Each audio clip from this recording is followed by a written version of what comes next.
All right, everybody. Today we're going to be talking about the VCM scanner, which stands for Valued Cameraman. Did I break it?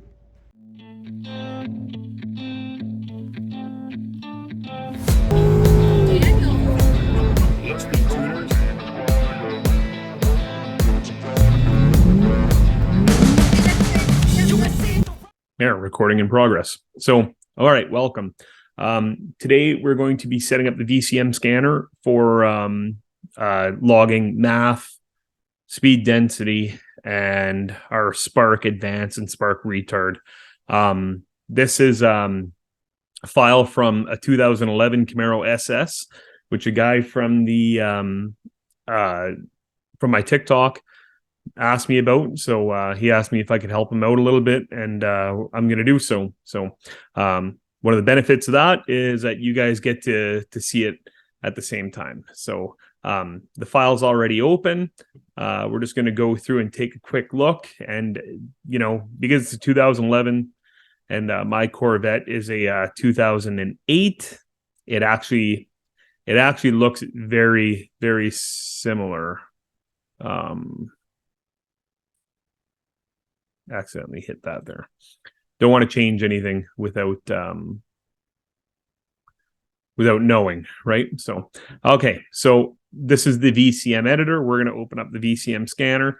I got the tables opened already. We're gonna go through them. So you go to graph layout for Spark Advance. You're going to want to select for your parameter. You're going to want to select Spark Advance sensor. So you go click there, search Spark Advance. And we're going to select this one right here under generic sensors, Spark Advance. Select that. It's going to be in degrees. We'll switch our decimals to 2. Why? Because cell hits start off with 5.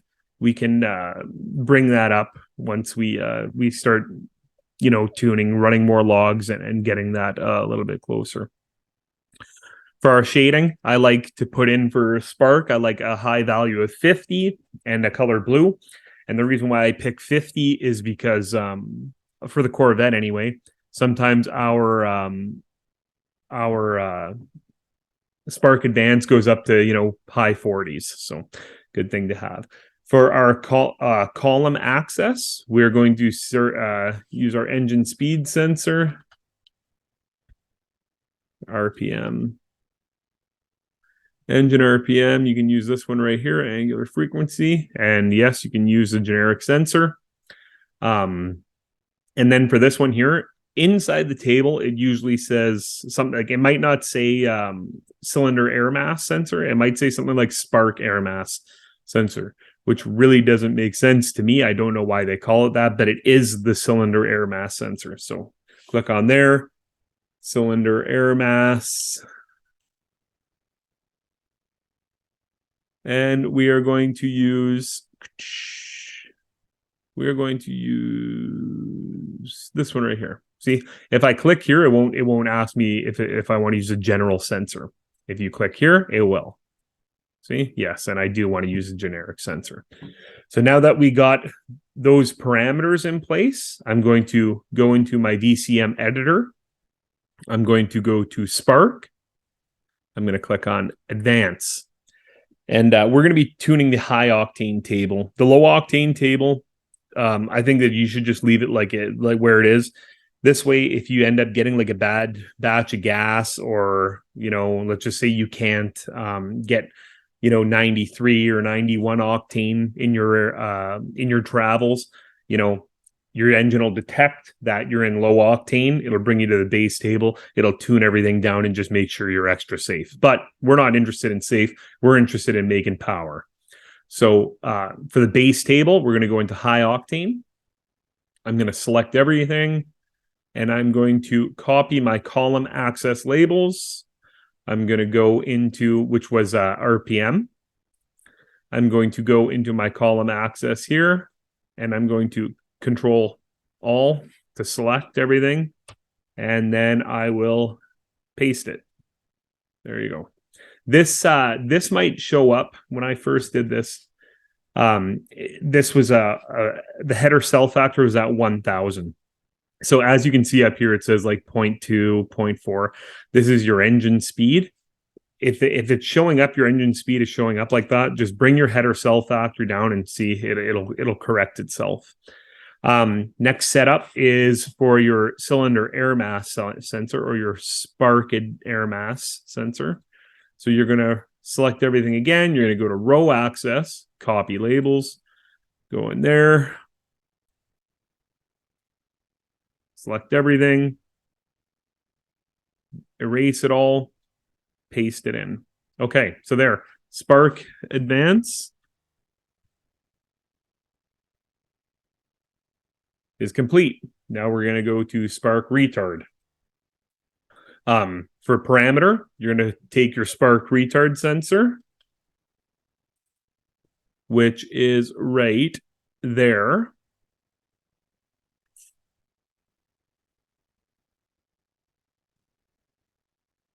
And I'm going to do the same thing to, let's say, 5, high value of 10 on this one, because if you're getting retard on your spark, it could be because your engine is detecting knock, and you want to definitely pull back timing. So when you see red on these graphs, it's not good. It'll be the same thing, your engine speed sensor and your cylinder air mass. So it's the exact same table. So I already had that open. I'm going to just do this again, eliminate it all, paste it in, just to show you that it is the same thing. So cylinder air mass sensor and engine speed sensor. Once you have those in, we'll go to our EQ error ratio. So this is for tuning lambda. People tune in AFR, which is air fuel ratio. Lambda stands for long air mass. But anyway, so to tune in lambda, which you should be tuning in, click on your parameter. You're going to go down to all the way to the bottom under your maths, lambda and AFR. Open this sucker up. EQ error ratio right there. It'll change your label. I always just put math in. That'll be in percent. We're going to bump this up to 2 decimals as well. 10 cell hits. You can go 5 or 10, doesn't matter. I always like a high value of 1.1 with a color of red. My mid value is 1. And then my low value is 0.9 with a color of green. So this means that if we are going lean, the little numbers on your screen will show up in red. If you're rich, it'll be in green. You got to make sure that you're not adding too much fuel.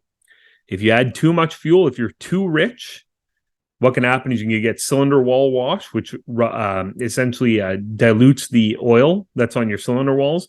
You can chew your rings, and it'll also you'll have fuel bypass where you can get fuel into your engine oil and reduces your engine oil and causes all kinds of issues after that. So, rich is better than lean, but rich still isn't good. For our column access, we're going to go back to our VCM editor. We're going to go into engine, airflow, general, and then right here, math calibration. I had to find it. It's in a different spot on my car. For math calibration right here, airflow versus frequency. We're going to open that up. So airflow, mass airflow frequency in hertz. Important to remember. You're going to copy the labels on the column axis for that. You're going to go back to your editor.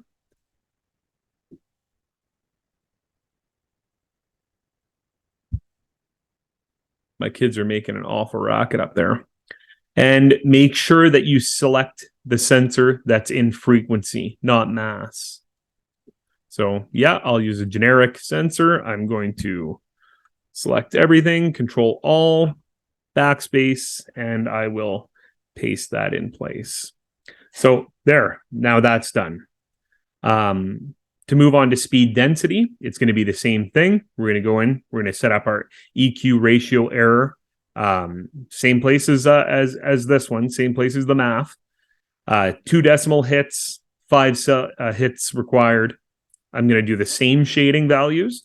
And then for the engine speed and manifold absolute pressure, I'll show you where to get it. So you're going to go back into your VCM editor. You're going to go into edit. You're going to go into virtual volumetric efficiency. Now, this is your speed density table. You're going to highlight everything, column access, copy labels. You're going to go back into here. So that was engine speed. So we're going to click here and go engine speed. Oh, sorry. It's under RPM. I do this all the time.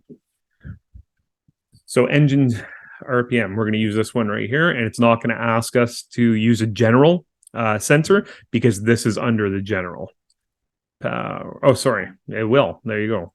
I've been wrong before. You're going to Control All, erase it, paste in your column axis that you copied off of your volumetric efficiency table in the editor. Go back to the editor. You're going to go to row access, copy labels, go back to your VCM scanner. So this here, when you look at this one on the VCM editor, manifold absolute pressure in kPa. It's important that you're in kPa. So we're going to go to manifold absolute pressure. Right here, this is the sucker. Pow. Yes. And then Control A.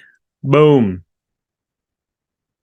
Paste that there. So EQ error for speed density, mass airflow, spark retard, and spark advance is done. So that's your basic tuning setup. The one thing that you got to make sure, and I can't show you right now because I am set up on, I'm not set up on the car. I'm in, I'm not in the garage. I'm in the basement. I can't actually change the PIDs. So you got to make sure that everything that's in these graphs, your spark advance, your engine speed, cylinder air mass, manifold absolute pressure, all that stuff, there's a PID set up on this side of the VCM scanner. All right, so I know this was a lot of information in a short period of time. I'm trying to make them a little bit more faster paced because when I go back and I watch my videos, I'm like, damn, man, that guy takes a lot of time in between his sentences. But I appreciate it. We got like 6 subscribers overnight, so it went from 50 to 56, which is like super surprising when I woke up. I mean, it's exciting, right? So I'm just trying to do my best. I'm learning this too, and hope that I can help you guys along the way with the information that I do have. Feel free to reach out if you have any questions. If I don't know the answer, I can definitely get them to you. Your knowledge is my knowledge as well, and we can share that together, right? So thank you for stopping by. I appreciate it. If you like the video, give a thumbs up, subscribe, ring that bell notification for future updates. Feel free to send me any kind of tunes or anything like that for me to take a look at. Or if you need help with something, reach out, man. I'm here. Okay. Right on. Well, thanks, guys. And we'll talk to you soon.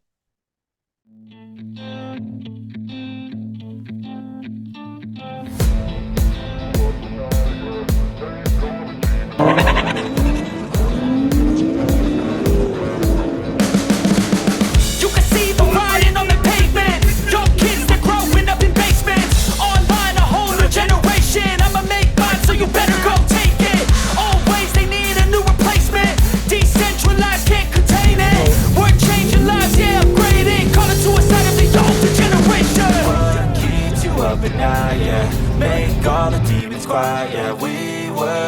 to thrive, yeah. I think that we've all had enough.